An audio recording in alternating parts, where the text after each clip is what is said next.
conduct metal detecting on land formerly owned by former slave-turned-caduceus farmer Samuel Ball. Drayton and his companions initially uncovered a piece of chain buried in the ground, but as they continued their investigation, they eventually uncovered a small copper and bronze ring. They persevered, confident that they were on the correct track, and uncovered a coin that could be hundreds of years old. Samuel Ball, one of the wealthiest residents of Oak Island, owned 36 acres of the island. Did cabbage cultivation contribute to this wealth? Or maybe Ball discovered a treasure? These discoveries could represent a minor portion of the Oak Island treasure ball. Gary Drayton, a metal detecting specialist, and Charles Burkhouse, an Oak Island historian, continue their investigation of Samuel Ball's property in Season 4, Episode 8, The Mystery of Samuel Ball, where they make a number of intriguing discoveries. The first item that Drayton and Burkhouse discover is a gentleman button, which is commonly found on 1700s clothing. They soon unearth numerous King George II coins from the 18th century, as well as a lead ingot used to create musket balls.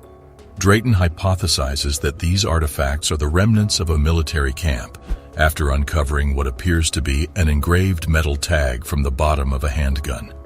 Were these campers from the 18th century searching for forgotten wealth or abandoning it? In the 1700s, the only thing that can be said with absolute certainty is that Oak Island was extremely active. In Blood is Thicker, Episode 15 of Season 4 of The Curse of Oak Island, Gary employs a metal detector to examine the objects Rick and Marty Lagina had unearthed at the Gal 1 excavation site. They initially assume it to be a coin, but quickly realize that the word plated is engraved on it. Dr. Laurie Vanderlande, an expert in antique valuation, examined this spherical object and concluded that it was most likely a gold-plated button from a 17th or 18th century British military uniform. When the Lagina brothers discover a large metal hinge with drill marks in the same location, this becomes considerably more plausible.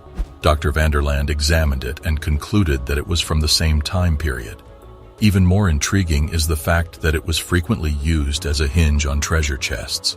Even if it originated from a ship that used the hinge for a different purpose, it is still a very intriguing discovery because it raises the question of what lies beneath Oak Island. In Dead Man's Chest, the second episode of the 5th season, Gary Drayton and his metal detecting team once again discover evidence of 17th century participation on the island, which may have been caused by the military, pirates, or both. Soon after discovering a 17th century musket projectile which was used in cannons, they find what appears to be a Maravedi, which is identical to the one found in the Season 1 finale, The Find.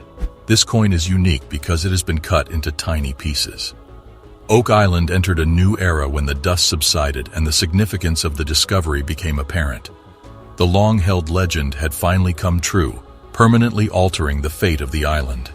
Oak Island.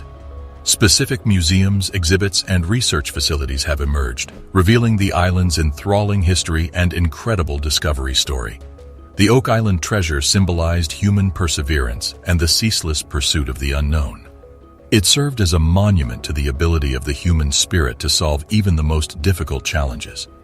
The island's name would endure in the annals of exploration and treasure hunting, inspiring future generations to investigate unresolved mysteries. Remember to subscribe to the channel for additional blues from the mysterious universe. Today, Oak Island is still a fascinating destination where tourists can follow in the footsteps of the early explorers by exploring the Money Pit's depths and witnessing the astounding discovery that forever altered the course of human history. The island serves as a reminder that there are still mysteries to be solved, secrets to be uncovered, and hidden treasures in the most unlikely places. The island serves as a reminder that there are still mysteries to be solved, secrets to be uncovered, and hidden treasures in the most unlikely places. Tap the video links that appear as there is much to learn about Oak Island. Click now and we'll meet you there in a moment. During the final excavations on Oak Island, a frightening discovery was made. Once again, a remarkable discovery has been made, and this time it provides conclusive evidence that the Oak Island conceals wealth. During their concluding excavation of the C1 cluster on Oak Island, the Oak Island made an unsettling discovery. The team has been keeping a close watch on the progress in the hopes that any significant developments will bring them closer to the treasure chamber or offset vault they have been searching for so long. B4 sea shaft is nearly at its utmost depth of approximately 90 feet. This location is located just 5 feet to the north of Borehole C. They discovered what may be the remains of 15th century wooden structures. Significant traces of silver and gold were also discovered, leading to speculation about the original location of the money pit and the possibility of a conduit leading to a treasure chamber. Well, this frightening discovery at Oak Island during the final excavation appears to be more exciting than previously believed. How did humans in the 15th century use wood to construct such complex tunnel networks? I do not understand the purpose of this. The discovery of a tunnel at a depth of 90 feet is viewed as a significant indicator that they are closing in on the original location of the money pit. Each excavation increases the likelihood that precious objects will be discovered in the subsequent grab or scoop. Since the gold was discovered in the water, they believe it may have been transported to the money pit. The group unearths a few random timber planks, but the most significant discovery is a massive iron fastener. The craftsmanship's primordial nature suggests that it is at least a century old. The fact that it occurred prior to the discovery of the money grave leads them to the conclusion that there may be artifacts from that time period somewhere. One of the items is a hand-forged spike, which immediately becomes the subject of fascination. Given the significance of each prospective lead, the organization intends to investigate the influx. It appears crude, but it contains hand-forged raw iron and shows signs of age, making it a significant artifact that may cast light on Oak Island's history. At a depth of about 130 feet in the B4C shaft, the crew encounters difficulty after hitting granite. Due to time constraints, further excavation in the money pit area cannot occur this year, but information gathered from the 5 massive steel tunnels dug in the preceding months lends credence to the theory that the treasure sought after for more than 2 centuries is still buried somewhere beneath Oak Island. The team is aware of the difficulty posed by the funding gap, as well as the significance of technological innovation and the effective application of existing technologies in order to continue their investigation. We may soon learn more about the spike's history and significance thanks to Carmen's knowledge and careful examination of it. The iron spike discovered in B4C shaft led Carmen Legg to conclude that it belonged to a Middle Ages rock drill. The crew had discovered a few swages 2 years prior, and he concluded that they may have been used to sharpen rock drills. He connected the two by asserting that the swages were found in the same location. It is believed that the rock drill, which is utilized for both drilling rocks and splitting apart enormous boulders, has been in use for quite some time. The rock tool resembles those employed in medieval times. Its very presence inspires a multitude of intriguing theories regarding the money pit's history and the wealth it conceals. The group questions if this artifact provides additional evidence that they are approaching the legendary treasure. The rock auger is historically significant because it was likely utilized in the initial construction of the money pit. The prospect of discovering a concealed chamber or room enhances the appeal of further exploration. As they reflect on the new discoveries the crew has made throughout Oak Island, such as the stone-paved section in the marsh along the ancient stone road, they ponder who may be responsible for the Oak Island enigma. Are they possibly getting closer to determining who is behind this mystery, and specifically what is hidden within the money pit? Even as they continue their quest for answers, the Lagena brothers are grateful for the unwavering support and rapt attention of their dedicated staff and audience. Given that scientific evidence indicates the presence of vast quantities of gold and silver beneath the surface, they have good cause to continue their search for the elusive treasure.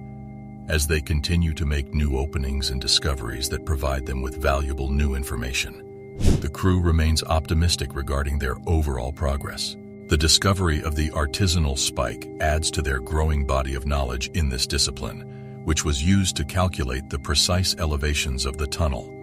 The group's intention to conduct additional research, including C14 testing, demonstrates its significance. Marty Lagina, Craig Tester, Gary Drayton, and blacksmithing expert Carmen Legg returned to the Institute to discuss the iron spike they discovered at a depth of over 100 feet in the B4C shaft. The enigma of Oak Island has evolved into a captivating tale, a perplexing puzzle whose mystique has only grown as time has passed. Their words, which emphasize their conviction that gold can be located on oak, exude confidence. During the height of piracy in the late 17th and early 18th centuries, it was widely believed that Oak Island served as a secure haven for pirates operating along the entire east coast of North America and in the Caribbean.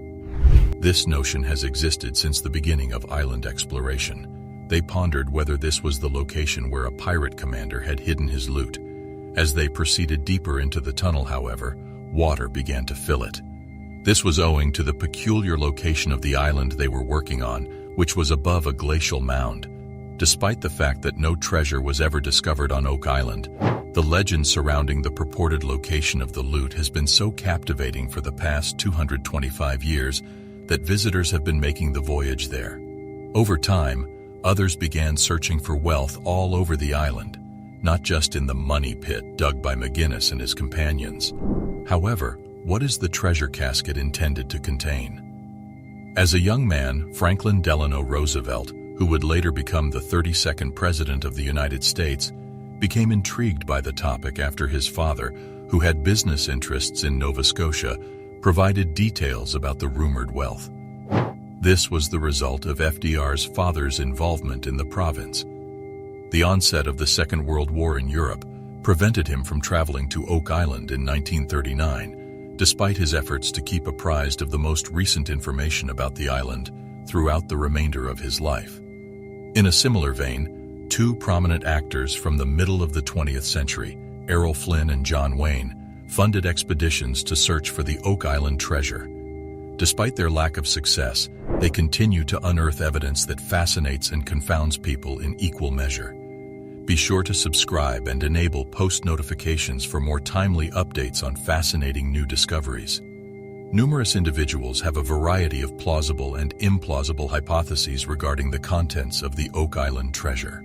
The most prevalent and plausible explanation is that it is the plundered fortune of a notorious pirate who operated between 1660 and 1730, which is generally accepted to have been the golden age of piracy. Famous pirates and buccaneers frequented the rivers along the east coast of North America, from Canada to the Caribbean during this time period. Edward Teach, also known as the infamous pirate Blackbeard, was one of these individuals. Due to the high level of piracy that existed during this time, the governments of Spain, England, France, and other countries with a financial stake in the security of their commerce in this region were unable to prevent pirate attacks on colonial ships returning to Europe. Beginning with the Treaty of Utrecht, which ended the War of the Spanish Succession in 1713 and was signed by the main European powers, coordinated attacks on pirate ships put an end to the golden age of piracy in the Western Atlantic. The Treaty of Utrecht terminated the War of the Spanish Succession officially. The history of the money pit on Oak Island is shrouded in mystique. According to geology, the money pit was not an underground vault constructed by humans to hold wealth. The bedrock of the island is readily eroded due to its proximity to the ocean and groundwater. Sinkholes can result from the collapse of a network of faults and underground caverns beneath the surface. Despite this, the island's allure has attracted treasure hunters. The stories have provoked and fueled speculation regarding the crater's origins. In space, researchers have discovered a new force. Click the following video to learn what it is. Researchers discover a key clue to the enigma of the money pit. It appears that the study team has at last discovered a clue to the treasure hidden in the money pit, after spending many long and exhausting hours looking. On Lot 13, which is situated just northeast of the marsh, Rick Lagina, Tom Nolan, another landowner on Oak Island, and the other team members are getting ready to start another excavation. They are searching for significant proof. Although clay was found, it was rather obvious that it wasn't supposed to be there in the first place. They speculated that it might be a blue clay of some sort. When exploring an unusual rock formation known as the Quadrilateral, Rick Lagina and the rest of the team recently discovered what may prove to be a crucial clue to the money pit mystery. At a depth of 40 feet, researchers started the first serious excavation of the ancient money pit in the year 1804. They found a layer of blue clay there at that depth. acting as a sealant to keep water out of the hole. Curiously, the researchers found the same substance in 2018 while looking at a ring-shaped stone monument called the Eye of the Swamp. Is it conceivable that the crew has now found proof that the quadrilateral was made by the same people who altered the swamp and built the money pit? If that's the case, it's a really intriguing development. If that makes sense, it somewhat reminded them of what they had seen in the money pit. Blue clay plays a significant role in the tale of the money pit's discovery in history. If you were attempting to keep water out of some sort of underground structure, would you be able to make use of that? It's possible that Rick Lagina's theory, according to which the presence of blue clay points to the potential existence of a structure buried below, is true. If so, what kind of structure could it be? And could anything of outstanding value be inside? The following morning, Rick Lagena and other crew members returned to Lot 13 so that geoscientist Dr. Ian Spooner could look into the enigmatic quadrilateral feature that was providing a crucial clue to the money pit riddle. They felt that it was somewhat improbable that it could have spontaneously accumulated there. Additionally, they saw clay in a variety of colors combined with pieces of burned wood. These two items in no way, shape, or form go together. One of the group members remarked that the clay appeared to be split up and misplaced. There was an event that had a meaningful purpose and took place. There truly must be a reason for everything that happened since the story is so complicated. There was one little spot that had gotten a little worse. There were striations all over the metal, marking it. The thinness of the points gave the impression that they were made to be pushed into wood. Are you looking for a hand-forged iron staple or fastener? Since the 6th century BC, large metal staples have been employed often in the construction of both stone and wooden structures. Could this manually formed metal fastener be another proof that a structure of some kind is waiting to be revealed at the quadrilateral location? What kind of structure might it be in that situation, presuming the group has previously discovered blue clay, given that information? Anything that took place prior to the money pit's initial discovery has the potential to be considered original work. You will see that this so-called mainstay is actually rather puzzling when compared to the hard work that went into creating the Great Quadrilateral. What, if any, contributions does this facet make to the larger mystery? As of yet, nothing has been decided on that. Carmen Legg, a specialist in blacksmithing, meets with Rick and Marty Lagena, Craig Tester, and archaeometallurgist Emma Culligan at the Oak Island Interpretive Center to study the massive metal staple that was discovered the previous day.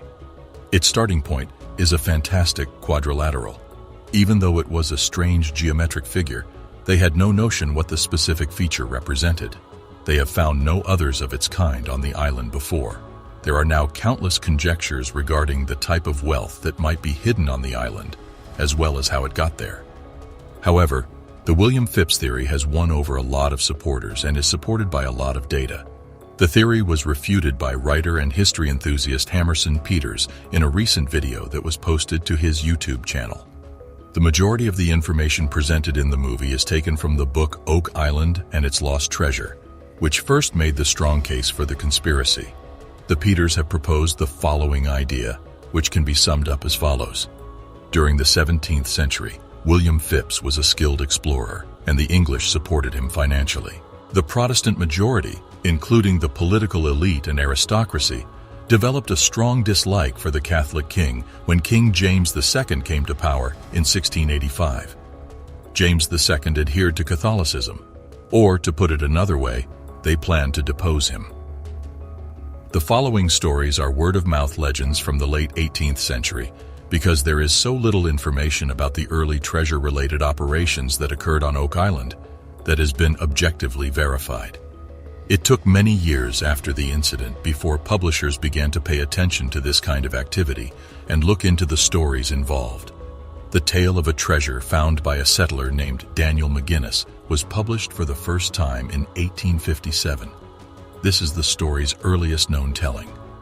After that, it was another 5 years before one of the purported original diggers gave a testimony regarding the initial narrative and subsequent Onslow and Truro Company deeds.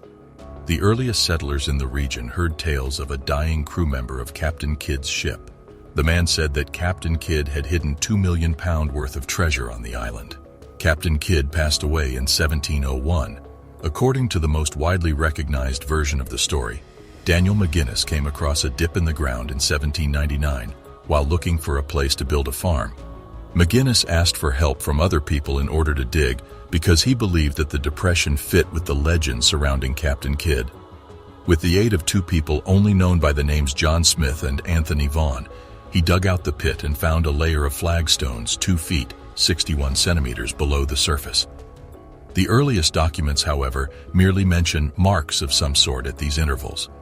Later accounts report finding oak platforms every 10 feet, 3 meters, although previous accounts only make reference to marks.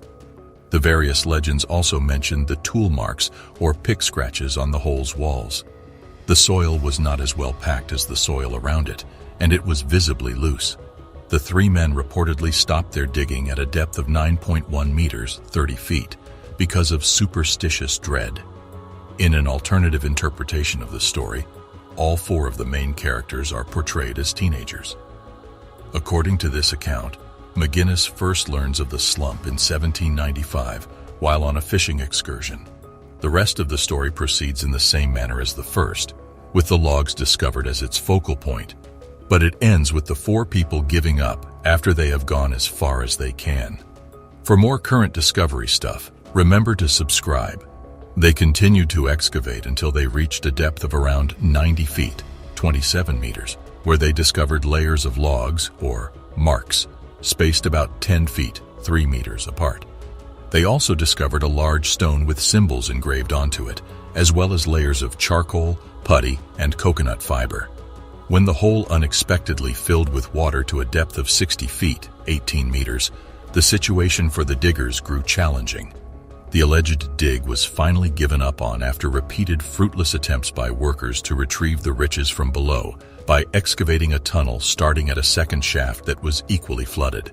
The most prosperous company of the pre-publication era is thought to have been the Truro Company, which is said to have been founded in 1849 by a group of investors. Re-excavation of the hole was placed all the way down to a level that was 26 meters, 86 feet below the surface. But it eventually overflowed once more. After that, it was decided to drill 5 boreholes into the machine's original shaft using a pod auger. Recently, scientists made what appears to be a weird discovery in space. Could this be an alien species? To learn more, click the next post.